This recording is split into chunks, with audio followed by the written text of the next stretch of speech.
이 시간에는 브라질에서 선교를 하고 계신 강성일 선교사님께서 나와서 선교복을 해주시겠습니다.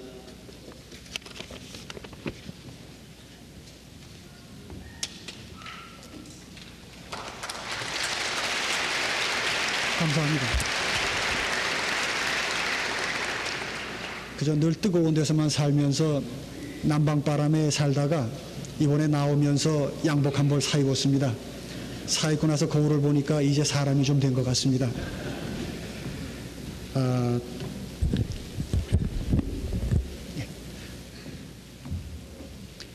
제가 이 자리에 오면서 많은 여러 성도님들께 박수를 받으면서 들어오면서 한 가지를 생각했습니다. 오늘 이곳에 오신 많은 분들, 우리가 모두 다 하나님 앞에서 선교사입니다. 똑같은 선교사 입장에서 우리만 박수를 받고 들어오는 것이 참으로 송구스러웠습니다. 오늘 이 자리에서 먼저 여러분들께 오히려 선교사를 대신해서 박수를 보냅니다. 남미에는 여러분이 잘 아시는 유명한 축구가 있습니다. 온통 온 관중들이 열광을 하면서 이 축구에 관심을 가질 때 어느 선수가 골문 앞에서 한 골을 차이었습니다. 그러면은 그 순간에 그 선수는 그 순간에 일약 박수를 받으며 영웅이 됩니다. 그러나 한 가지 우리가 조심해야 할 것은 온 관중들은 그 골을 넣은 선수에게 박수를 보내고 있지만은 그러나 전문가의 눈은 그 골을 넣은 선수를 보는 것이 아니라 누가 그 선수에게 적시에 공을 날려주었느냐, 그것을 보는 게 전문가의 눈입니다. 제가 왜 이 말씀을 드리냐 하면은 우리는 지금 한 필드에서 뛰고 있는 전부 다 똑같은 선수의 입장입니다. 선교사가 비록 나가서 한 골을 넣었다 하십시다. 그러나 선교의 전문가이신 우리 하나님은 그 선교사를 보고 있는 것이 아니라 그 선교사가 어떻게 일을 할 수 있도록 정성을 주고 사랑을 주고 기도를 주고 염려를 주었는지 그 염려와 기도를 주신 여러분들을 보고 계시다는 겁니다. 여러분들은 지금 이 시간에 하나님께서 기쁘신 마음으로 기쁘신 얼굴로 하나님께서 여러분을 바라보고 계심을 생각하면서 우리 함께 찬양을 드려야 할 것입니다. 제가 선교를 하면서 늘 느끼는 것은 선교란 것이 결코 피선교지 주민만을 하나님이 사랑해서 선교를 하는 것이 아님을 체험했습니다. 오히려 선교란 것은 하나님이 나를 더 사랑하시기 위해서 나를 그곳에 보내셔서 하나님과 더 가까이 있게 하시는 섭리라고 생각합니다. 우리 모두가 이제 하나님 앞에 더 가까이 있는 그 선교 속에서 하나님께 더 큰 영광을 돌리실 수 있기를 바랍니다. 제가 말씀을 드리려고 쭉 원고를 써왔는데요. 우리 최 목사님께서 15분으로 줄여라 해서 제가 이제 골라서 말씀을 드릴 겁니다. 잠시 저의 사역에 대해서 말씀드리겠습니다. 지금 브라질에는 약 60여 분의 사역자들이 브라질 전국의 복음화를 위해서 지금 애를 쓰고 있습니다. 저의 조그만 사역 하나로 우리 60여 분 전체의 선교의 사역이 다 표현될 수 없겠습니다만은 어느 곳이나 하나님의 역사는 다 똑같기에 저의 조그만 사역을 통해서 우리 브라질 온 땅의 사역이 여러분께 모두 전달될 수 있기를 성령님께 빌어봅니다. 83년 3월에 브라질에 파송돼서 하나님은 제게 큰 영광을 주셨지만 잠시도 제게 여유를 허락지 않으시고 그곳에 어려운 지역을 제게 허락하셨습니다. 당시만 해도 남미의 한국교회는 남미에 대한 선교 정보가 전혀 없었습니다. 그래서 선교 정보를 찾기 위해서 사방으로 뛰어다녔지만 전혀 그런 정보가 없었기 때문에 한국교회에서도 남미 선교의 외국인 선교부들이나 남미 각 교단의 그 상황을 파악해서 보고하는 그런 좀 차원 높은 선교를 요청을 했었습니다. 그러나 현재 도착 직후에 브라질에서 저에게 요청해 온 것은 그러한 선교의 방법이 아니라 브라질 저 북쪽에 지금 어려운 지역이 있는데 그 지역을 좀 맡아달라는 것이었습니다. 그것은 과거에 미국 선교사님이 들어가셔서 사역을 하시다가 주민들과의 마찰로 인해서 살해를 당했습니다. 그 후에 브라질 교단에서 사람을 보내봤지만 1년 내내 날씨는 40도, 45도, 화씨로 하면은 110도에서 120도 사이입니다. 1년 내내 그러한 기후에 전기도 없고 물도 없고 먹을 것 제대로 없고 한 그곳에 누구도 오래 붙어있지를 못하고 다 이탈했습니다. 그리고 비어있는 그곳을 맡아달라는 그 얘기에 망설이다가 하나님께서 주신 응답 속에서 용기를 얻고 뛰어들어갔습니다. 하나님이 제게 주신 응답은 사람 사는데 사람 못 살겠냐 하는 응답이었습니다. 그 배짱을 가지고 들어가서 그들과 함께 일을 시작을 했습니다. 이제 브라질의 그 상황을 잠깐 말씀드리겠습니다. 브라질에 지금 제가 일하는 그 북동 지역, 여러분이 지도를 생각하시면은 왼쪽 오른쪽에 대서양을 끼고 불룩 튀어나온 자리가 있습니다. 그 내륙 지방이 지금 세계적으로 사막화가고 있는 심각한 현실입니다. 거기에 모든 주민들이 피난을 나와서 한 마을에 집중을 했는데 사회 문제가 점점 커가고 교회는 없고 거기에 대단한 위험이 지금 도사리고 있는데 브라질 경제가 지금 심각합니다. 여러분이 어떻게 이해하실지 모르지만 월 30% 이상의 인플레입니다. 내가 지금 가지고 있는 봉급을 석 달만 가지고 있으면 이건 종이가 됩니다. 이러한 현실에 정치, 경제, 사회, 문화 이 모든 것이 어려운 상황 속에 이제 우리 교회마저도 그곳을 등지고 있습니다. 자, 이런 곳을 우리는 브라질에서 북동 지역이라고 부릅니다. 북동 쪽입니다. 세계 어디나 마찬가지입니다만은 주민들의 본래적인 인내가 있습니다. 그것도 이제는 한계가 달했고 이제 참 위험한 상태에 달해 있습니다. 국가의 정책적으로도 외면당하고 있는 이곳을 교회도 외면하고, 물론 남쪽에는 대도시의 큰 교회들도 많고 많은 교인들이 있습니다만은 이들이 이곳을 돌보지 않습니다. 더욱 안타까운 사실은 그들도 그러한 문제에 대해서 비정상적인 교회 현실에 대해서 공감하고 개탄하면서도 자기의 교회와 자기 자신은 거기에 대입시키질 않습니다. 이게 더 지금 심각한 현실입니다. 제가 지난 10년간 사역을 이루는 동안에 사실 많은 어려움이 있었습니다. 여러 가지 많은 기후의 문제나 풍토의 적응이나 또한 이 북쪽에는 흔히 벌레들이 다 독이 있습니다. 제가 이번에 오기 전에 한 달 반 전에 이곳에 올 준비를 하는 동안에도 그만 벌레에 물려서 여기에 흉터가 있습니다. 이 벌레는 한번 닿으면은 근처를 다 태웁니다. 또 어떤 벌레는 살갗에 알을 깝니다. 제 딸이 지금 참 제가 걱정입니다만은 아들, 딸 지금 온 다리가 그 벌레 물려서 시커멓습니다. 물려서 좀 긁다 보면은 나중에 그게 고름이 되는데요. 고름이 아니라 그게 알을 깐 겁니다. 그 자리가 새까맣게 죽습니다. 이런데 제 딸이 어려서 들어가서 3살, 6살 때 들어갔습니다. 맨땅에서 돌면서 잔뜩 물려서 그걸 다 짜주고 나면은 이게 새까맣게 죽었는데 이제 13살, 16살 먹은 다 큰 이제 거의 큰 아이가 제가 다리를 어떤 때 그냥 지나가면서 언뜻 보면은요 참 안 됐습니다. 처녀 아이가 다 될 때가 시커먼 자리, 이 다음에 나중에 결혼할 상대가 제발 앉아서 선보든가 앉아서만 연애해서 다리만 좀 안 봤으면 좋겠다 하는 생각입니다만은, 그러나 이러한 문제들, 배고픔의 문제들, 또 아이들의 교육을 받을 수가 없었습니다. 첫 번째는. 왜냐하면 뭐 학교가 있어야죠. 그래서 집에서 아내가 열심히 가르치면서 그저 계속 울면서 가르칩니다. 그러나 저희들은 한 가지 하나님 앞에 감사한 것은 결코 그것을 어렵다, 고통이라고 생각하지 않고 살아왔던 겁니다. 바로 그것이 성령님께서 저희들 마음속에 깊이 역사하셔서 그것을 어렵다고 느끼지 않고 그저 조그마한 거기에서 겪어나가야 할 자연스러운 우리 생활의 과정으로 생각하고 울면서도 그저 그렇게 넘어갔습니다. 오늘 생각하면 다시 못 갈 때입니다. 그러나 성령께서는 그때마다 뜨거운 마음을 주시고 역사하셔서 그 모든 것을 다 이겨왔습니다. 그리고 온전히 우리는 한 식구만 늘 10년 동안을 한국 사람 없이 살아왔습니다. 그 제일 어려운 게 사실은 외로움이었습니다. 한 식구끼리 그저 티격태격하면서 살아오는 동안에 온전히 하나님의 말씀만을 전파하기 위해서 견뎌오고 말씀을 전했습니다.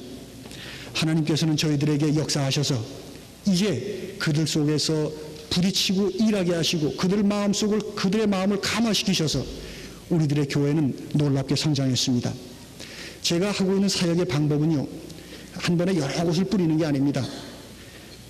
장래적인 미래적인 그 선교의 미래적인 면을 관찰하고 또 도시에 가서 도시 계획을 보고 그리고 앞으로 미래를 보고 나서 한 지역을 선정해서 들어갑니다.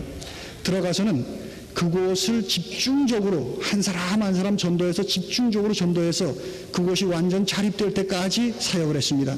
그러기에 저는 지금 10년 동안에 3년 토울로 한 곳씩 일을 해서 딱 3교회 일어났습니다. 그러나 감사하게도 우리의 교인들은 예수의 예자도 모르는 사람들이 자기 마음속에 예수를 영접하고 자기의 죄를 깨닫고 구원의 확신을 가지고 정직한 신앙생활을 하면서 3년에 한 교회가 완전히 자립되는 역사가 있을 수 있었습니다. 제가 그 교회를 브라질 교단에 인계를 합니다. 선교사에 제일 마음 아픈 때가 이때입니다. 다 준비를 해놓고 온 동네 사람들, 온 교인들과 함께 이제 마지막 예배를 드리고 떠날 때 제일 마음 아픈 장면입니다. 그리고 선교사의 시험이 제일 클 때입니다. 이곳을 떠나서 또 어디 가서 시작을 해야 되나. 이곳에 앉아서 충분히 할 수 있는데 그러나 목회자와 선교사의 차이가 여기 있습니다. 목회자는 시한부 목회자입니다. 선교사는 시한부 목회자입니다.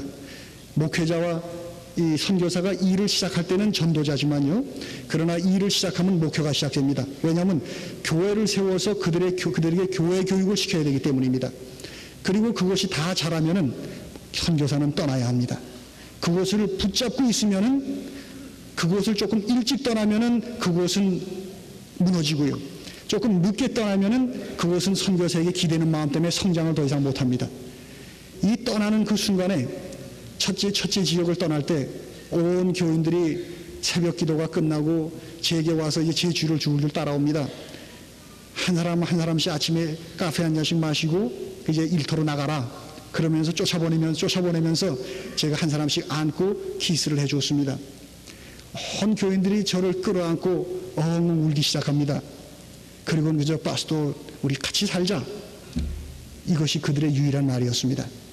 자식과 헤어지는 아버지와 같은 아버지 부모의 마음, 또 부모를 떠나보내는 자식의 마음 같은 그러한 정이 우리들 속에 깊이 담겨 있었던 겁니다. 그러나 선교사는 가야 합니다. 바로 하나님의 뜻이기 때문입니다. 떠나서 둘째 지역, 셋째 지역 사역을 이루었습니다. 제가 그것을 사역하는 동안에 제 선교의 방법은 철저한 축구전도였습니다. 한 집에 들어가서 2시간이고 3시간이고 앉아서 계속 말씀을 전했습니다. 처음엔 들어가서 말을 못했기 때문에 손짓발짓하면서 참 어려움이 컸습니다마는 이렇게 해서 하나님의 말씀을 전하고 두 번째는 철저히 헌금을 가르쳤습니다. 오늘 우리 교회는요 11조를 속이는 사람이 없습니다. 토요일이면 주국을 받아서 집에 가는 길에 먼저 제게 옵니다. 그리고는 제게 받은 돈을 꺼내서는 파스tor 이거 10분의 1 여기서 띄어라. 그리고 자기가 10분의 1 띄어서 제게 놓고 갑니다. 그래서 내일 내라. 주일날 예배 시간에 내라면 내일까지 가지고 있다간 다 허비하고 말기 때문에 지금 내야 된답니다. 그리고서는 아주 기쁜 얼굴로 돌아가는 그 모습을 볼 때 선교사의 기쁨이 거기에 충만합니다. 또한 저는 가는 곳마다 새 지역을 이제 일으키면서 가는 곳마다 철저히 새벽 기도를 시켰습니다. 제가 이 새벽 기도의 은혜도 컸습니다만은 이 새벽 기도가 우리 한국교회의 가장 큰 성장의 한 동기 아닙니까? 여기에 이 새벽 기도가 저희에게도 적중했습니다. 하나님을 향한 이 믿음과 기도는 세계 어디를 가나 어느 민족을 가나 이것은 동일한 역사입니다. 그런데 사실 이 새벽 기도가 시작되기는 동기가 좀 재미있습니다. 교회가 좀 이게 성장되면서요 헌금을 가리켰는데 헌금을 하는 사람은 좀 이제 우쭐해지기 시작하고요 헌금을 못하는 사람은 좀 이렇게 주눅이 들면서 이렇게 앞뒤가 갈립니다. 그러니까 헌금하면 앞으로 많이 나왔고요 못하면 자꾸 뒤로 갑니다. 이게 참 고민입니다. 저도 신앙생활하면서 어느 목사님도 이 문제는 안 가르쳐 주셨습니다. 이걸 어떻게 해결해야 될까 걱정을 하다가 하나님이 지혜를 주셨습니다. 그 지혜가 바로 새벽 기도입니다. 제가 찾아가서 권면합니다. 하나님이 우리 돈 없는 거 아신다. 돈보다 내가 아끼는 거 첫 번째 거를 원하신다. 나 돈 없는데 뭐를 내느냐. 우리 하루에 첫 시간을 드려보자. 하나님은 더 기뻐하실 거다. 여기에서 이게 합의가 돼서 새벽기도를 시작했습니다. 저는 오늘 이 새벽기도 때문에 이 자리에 나와 설 수 있는 자격이 있고 여러분께 떳떳이 보고할 수 있는 기쁨의 보고가 있습니다. 뭐냐면요, 처음에는 우리 교회에, 우리 지역에 전기가 없었기 때문에 그저 깜깜한 세상이었는데 얼마 후에 전기가 들어왔습니다. 재빨리 장사꾼들이 흑백 테레비 한 수십 대를 갖다가 월불에서 팔았습니다. 순식간에 동네에 극장이 수십 개 생긴 겁니다. 온 사람들이 저녁만 먹으면 그 테레비 앞에 수십 명씩 모여 앉아 테레비를 보는데요, 뉴스에 불행하게도 우리 한국에서 데모하는 장면이 계속 나옵니다. 이 사람들은 난생 처음 보는 겁니다. 전쟁을 모르던 사람들, 평안하던 사람들이 데모를 보고요, 저한테 뛰어가지고 파스토 꼬리가 전쟁 났답니다. 참 부끄러웠습니다. 그들에게 제가 부탁합니다. 우리 한국에서 기도해달라. 우리 교인들이 얼마나 한국에서 기도했는지 모릅니다. 그런데 그 기도할 때 그들이 우리나라의 정치, 경제, 문화를 알아서 기도하는 거 아닙니다. 단 한마디입니다. 우리에게 파스토를 보내준 한국 평안하게 해달라는 겁니다. 여러분, 우리가 선교사를 보내는 게요, 때로 여러분들 마음 상하는 말씀도 들으실 겁니다. 때로 어려운 얘기도 들으실 겁니다. 때로 속상하는 보고도 들으실 겁니다. 그러나 그것은 여러분이 이해해 주셔야 됩니다. 얼마나 안타까웠으면 그렇게 불행한 얘기가 들려오겠습니까마는 저는 믿습니다. 100% 우리 선교사들 어느 누구도 하나님 앞에서 부끄럽지 않게 일하기 위해서 안간힘을 쓰고 있습니다. 우리 선교사들이 나가서 일하는, 또 여러분이 보내주신 그 선교 지역에서는요, 바로 거꾸로 지금 그들이 여러분을 위해서 기도를 보답하고 있다는 사실을 꼭 명심하시기 바랍니다.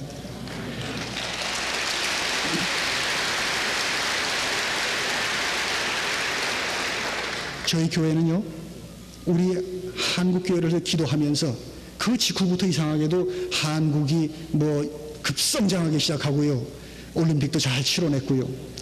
우리 교회 덕분입니다.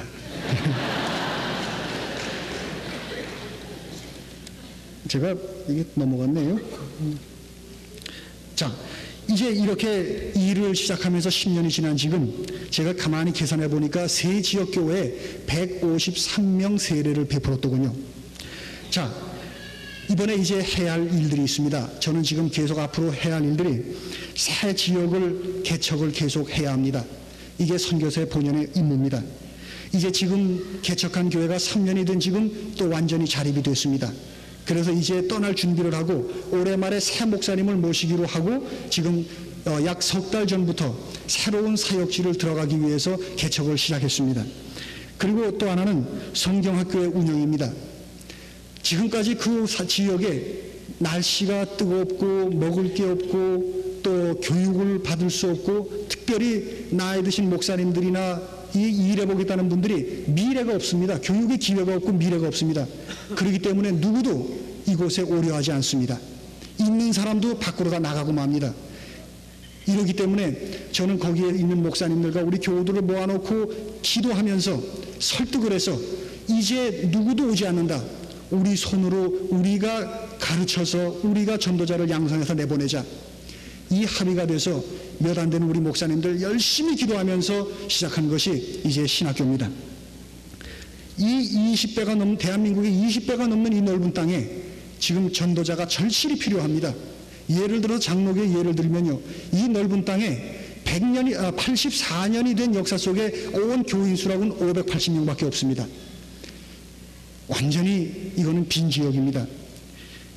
이제 저희가 지난 3월 달에 역사적으로 이 신학교를 개강해서 학생 6명, 이제 무사히 한 학기를 마쳤습니다. 학생 6명에 교수 12명입니다. 세계에서 제일 좋은 비율의 학교입니다. 지금 저희 학교가.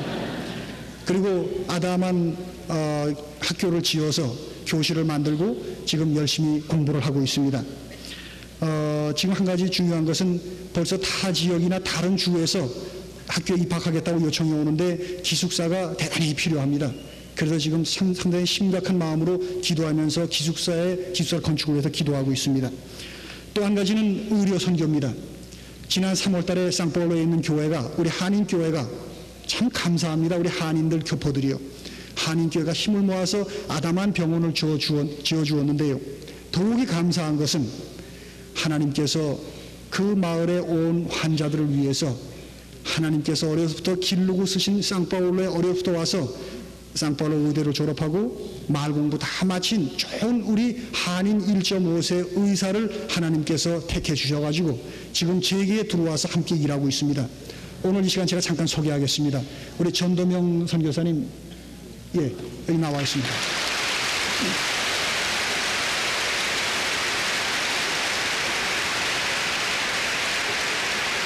사실 젊어서 살아갈 길 환한데 이분들이 결단하고 들어올 때 이분 부모님들에게 제가 역식사게 먹었습니다.